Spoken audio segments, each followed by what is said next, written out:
सांगलीमध्ये महापालिकेकडून पुन्हा एकदा अतिक्रमण विरोधात मोहीम सुरू करण्यात आली आहे। मिरज रोडवरील खोक्यांचं अतिक्रमण काढण्यास सुरुवात झाली आहे। अतिक्रमण काढण्यास खोकेधारक आणि मनसेने विरोध केलाय।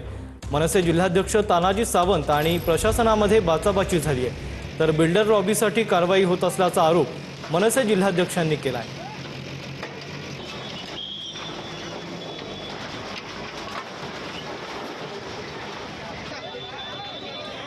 जे काही अनधिकृत बांधकाम आणि अतिक्रमण होते त्याच्यावर कारवाई करण्यात येत आहे।